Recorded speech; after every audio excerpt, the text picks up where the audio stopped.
Hey guys, OG Albina here, and with Pokemon Home coming out the 24th of this month, I figured it would be... What do you want? I'm recording a video.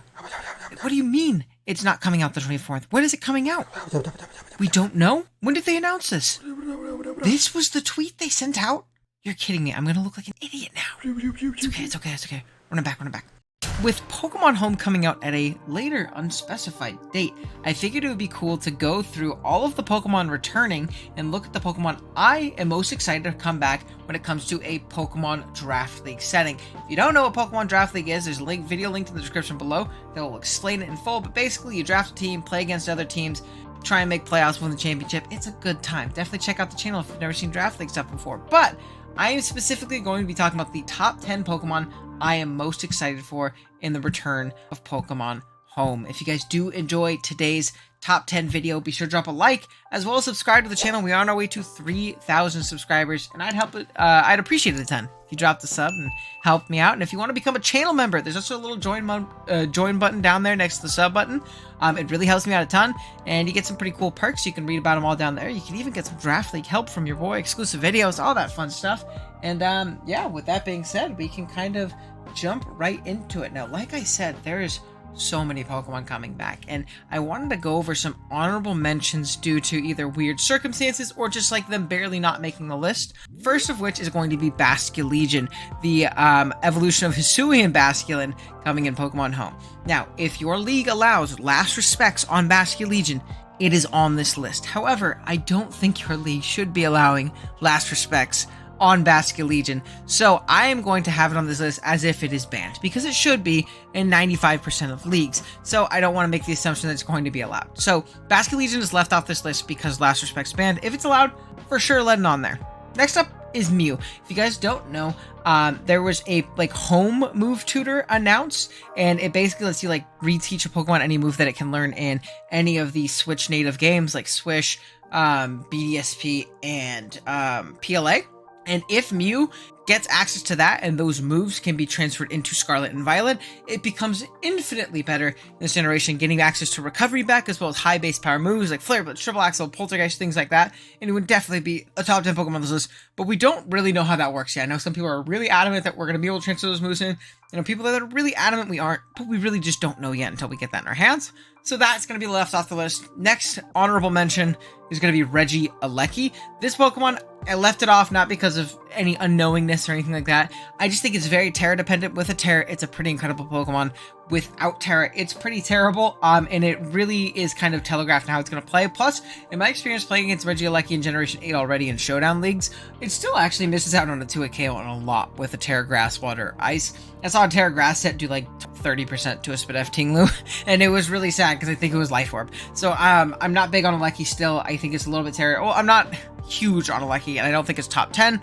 And then the last honorable mention is going to be Enamorus Incarnate. It's a Pokemon I'm personally really excited to try, but I haven't seen it used very much in any of my leagues, besides a couple fringe instances.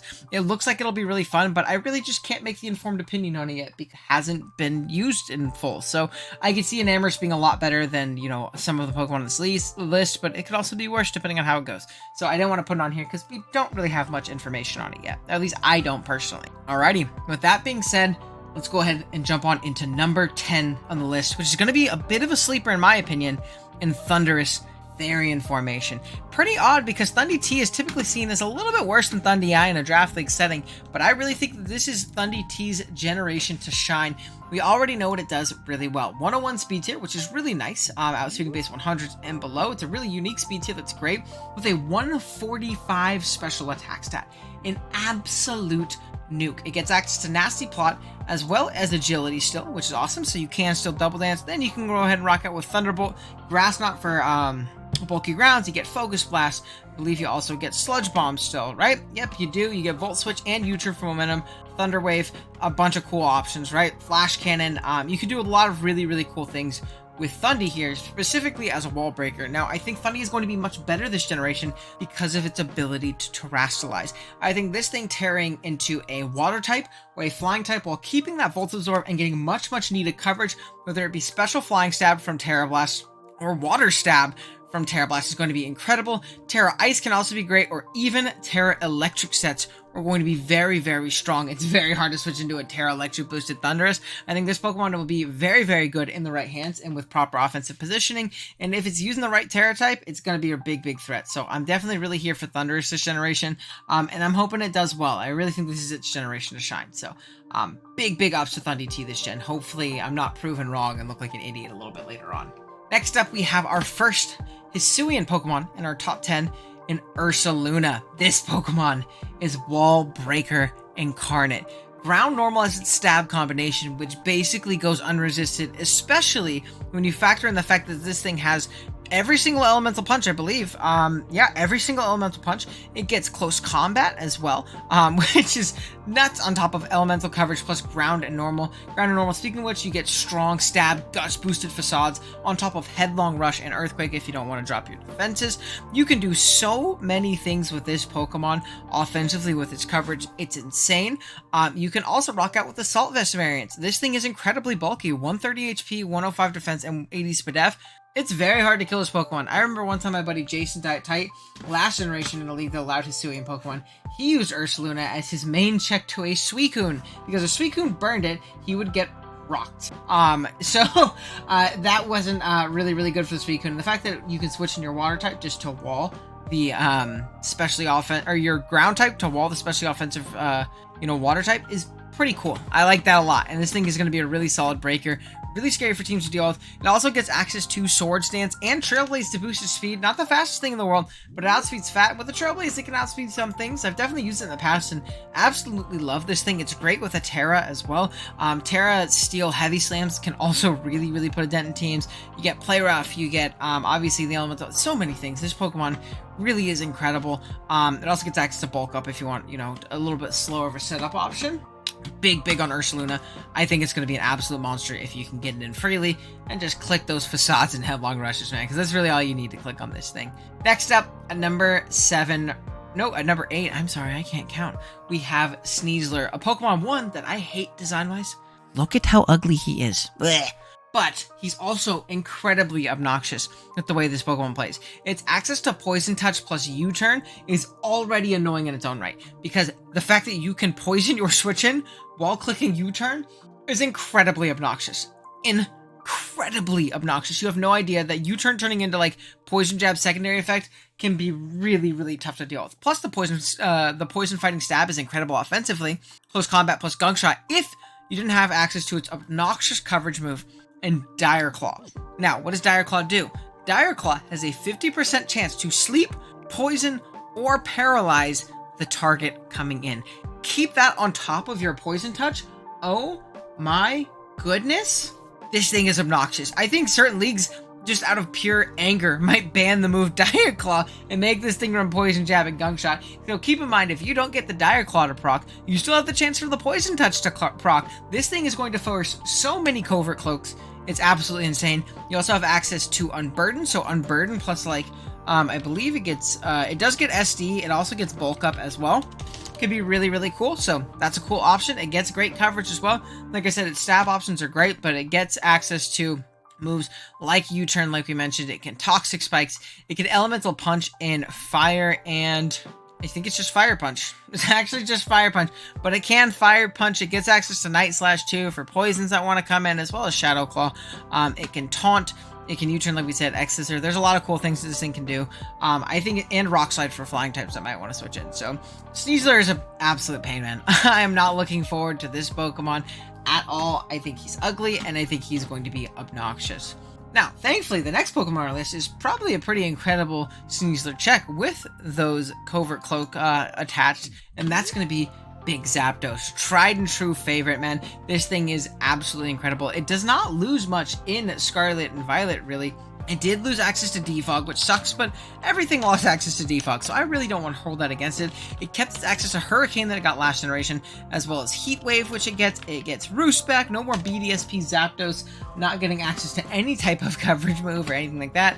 It can U-Turn, it can Volt Switch, it can Thunderbolt and Discharge. It stays healthy. It can even get up, I believe it's just Light Screen. I don't think it gets Reflect. It doesn't get Reflect, unfortunately. That'd be really cool if it did. But a lot of fun things that Zapdos can do, whether it be offensively. A lot of people sleep on how strong this Pokemon can be when you're expecting it to be that physically defensive static wall that kind of just paralyzes all of your Pokemon. So if you run off with a more offensive Zapdos, even agility sets, does it keep access? I used to see like cool like Metal Sound throat spray sets, but it did not keep access to Metal Sound, unfortunately. Just a really reliable Pokemon. It's not very flashy in what it does, but man, is it good at what it does, for sure. Alrighty, next up on the list at number 6, another Draft League favorite, man. Draft League players love Regenerator, and that's going to be Slowking Galar. Oh man, is this Pokemon incredible. And I know a lot of people aren't as big on Slowking because there's some scary threats at the top of the metagame right now that can beat Slowking. Things like Chi-Yu and Xianpao absolutely rip it, but that doesn't mean Slowking isn't good, and in my opinion, doesn't mean that Slowking is not better this generation. Not only does it keep all of the obnoxious coverage that it had last gen, not only does it keep Regenerator and spread status with Sludge Bomb and throw out Future Sights and Fire Blast and Ice Beam and all this craziness, right? It also got access to Toxic, which it did not have last generation for some reason. It got access to Toxic Spikes, which it did not have access to last generation, and that alone makes it much, much better. Again, more reliably spreading that status and that passive damage that Slowking Galar was so good at doing, but it also gained access to Chilly Reception, giving this thing a pseudo-teleport, which it lacked last generation, allowing it to grab momentum for the rest of its team, get out of there, regen pivot, and do the whole thing again. Not only do Draft League players love regen, Draft League player loves momentum. So this is going to be an awesome, awesome aspect of Slowking's move pool. It also still obviously gets all the cool niche options that it had, like Trick and Trick Room. It gets Nasty Plot and Calm Mind, Slack Off for reliable recovery, Foul Play to punish physical setup. You can even Iron Defense Calm Mind for like Double Dance variants and Sword Power. There's so many things this Pokemon can do, man. It is an absolutely incredible Pokemon. One of my personal favorite Pokemon to use all the time. I know a lot of people really love Slowking, so really excited to see it pop off this generation again. Next up, man, we're just sticking with the tried and true Draft League classics. Landorus Therian has made his return. Now, I know a lot of you are looking at me, and this is kind of a hot take that I have. A lot of you are looking like, man, Landorus got boned this generation, dude. What are you talking about? And he definitely did, right? He super got boned. He lost access to Knockoff, Superpower, Defog, Toxic, even Explosion, and Rock Polish were taken out of his move pool.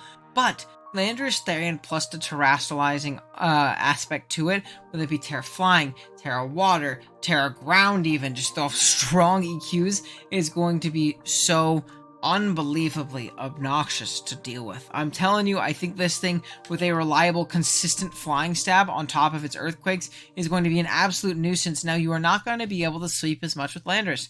It's just a byproduct of it losing Rock Polish. Now, if it gets Rock Polish back, because it was like a TM in Generation 8, because of those home move tutors, all the better, right? All the better. But I really do think that Landorus is still an incredible Pokemon, and people are kind of telling on things that lost, not really looking at still how good it will be. It's going to be worse, but it's still going to be very good, and I think the Terra aspect is going to be awesome. I think it's a Pokemon you really want to use as your Terrestrial Captain if you draft in the league, though, so keep that in mind. At least me personally, I feel that way.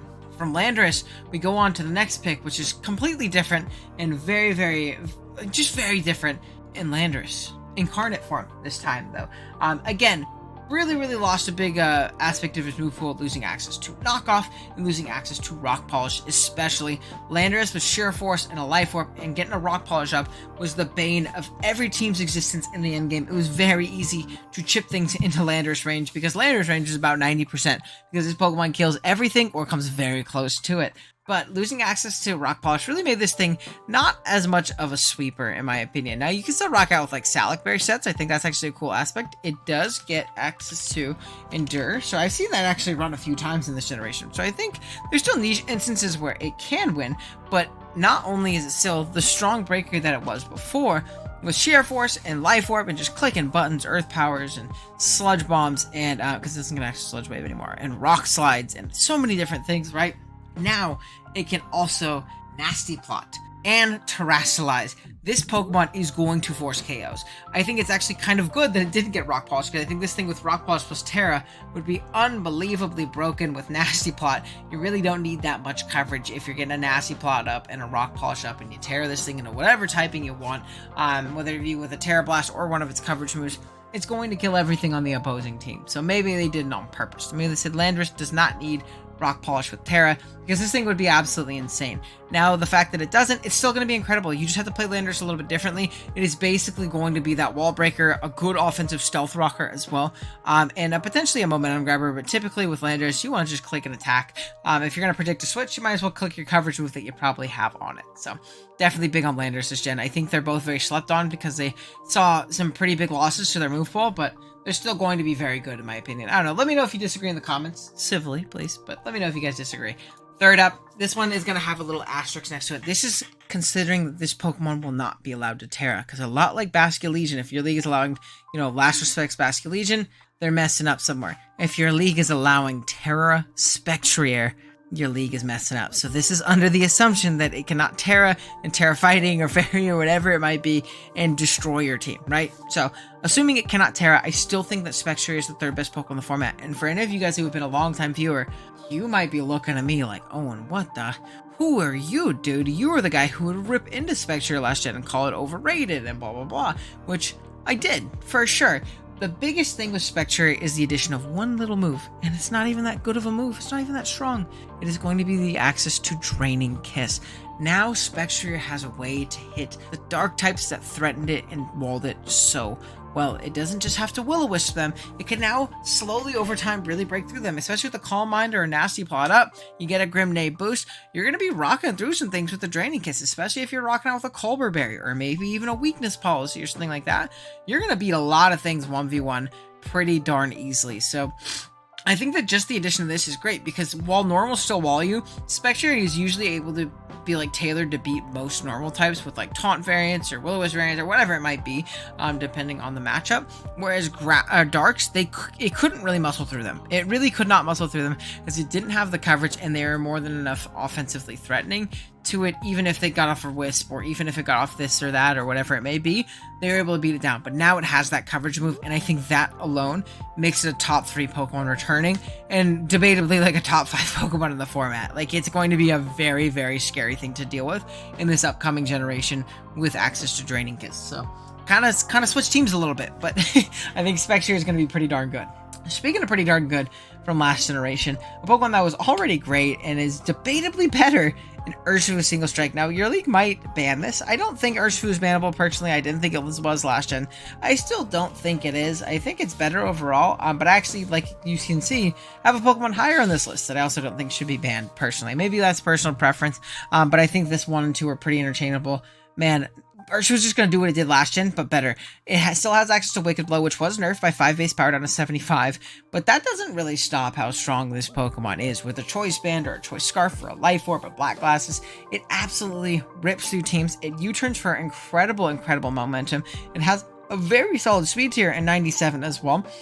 Good physical bulk. It has elemental punches. It can bulk up, and this generation, it can Swords Dance, which is absolutely terrifying. It also got access to Trailblaze, which is a pretty niche option, but a cool way to boost your speed and not be choice locked, which is awesome. You can Sucker Punch for momentum though once you get up that Swords Dance, and there's not many teams that are going to want to take on a Swords Dance boosted Urshifu, much less a Swords Dance boosted Urshifu that can potentially terrestrialize into a Dark type, a Fighting type, a Poison type, a Steel type, whatever you want to do. If your league allows Terra Urshifu, they might be messing up there too, because I think this Pokemon is going to be pretty darn incredible with Terra. It might be debatably broken with that. I don't think it's broken without it, but I think I'm usually in the minority with that personally. But again, this is my list, so I'm going to put things where I want to put them. Let me know if you disagree in the comments and if you think it's better than our number 1 slot, which is, of course, if you guys play Draft League and you know you haven't seen it yet, you know what's coming next.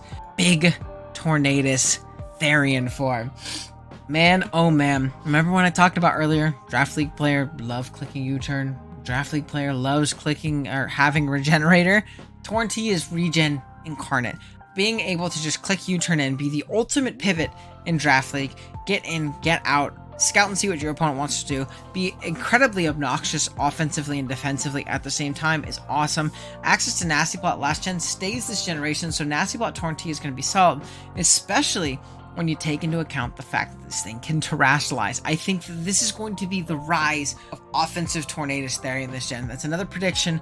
You can call me on it if I'm wrong, but how I've seen Torn used in a lot of these post-home leagues so far, and how I've personally used it in a league I'm playing in called OLT, where I have a free Terra Torn T, is those Nasty Plot sets, when you can Terra into anything and have that Terra Blast, are so incredibly obnoxious alongside Flying Step and either Hurricane or Bleak Wind Storm. Now, I know some people are a little bit iffy on Bleak Wind Storm.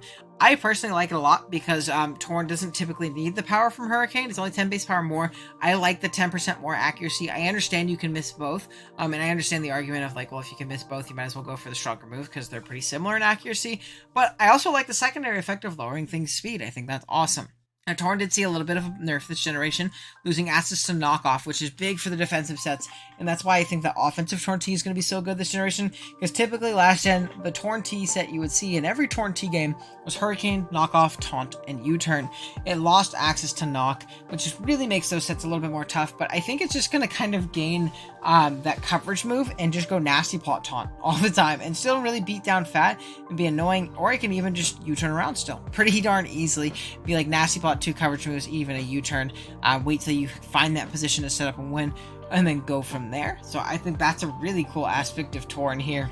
And it also lost Defog, which definitely sucks, but like I said earlier, basically everything lost Defog, so I can't really hold it against Torn personally, it losing Defog. Now again, if the Gen 8 move tutor thing works the way we think it will, it might get it back, so that would obviously be cool. It won't get knocked back in that, so yeah, that's my top 10 list. Let me know what you guys think. Let me know if you're excited for Pokemon Home coming out on the 24th. I mean, when it comes out.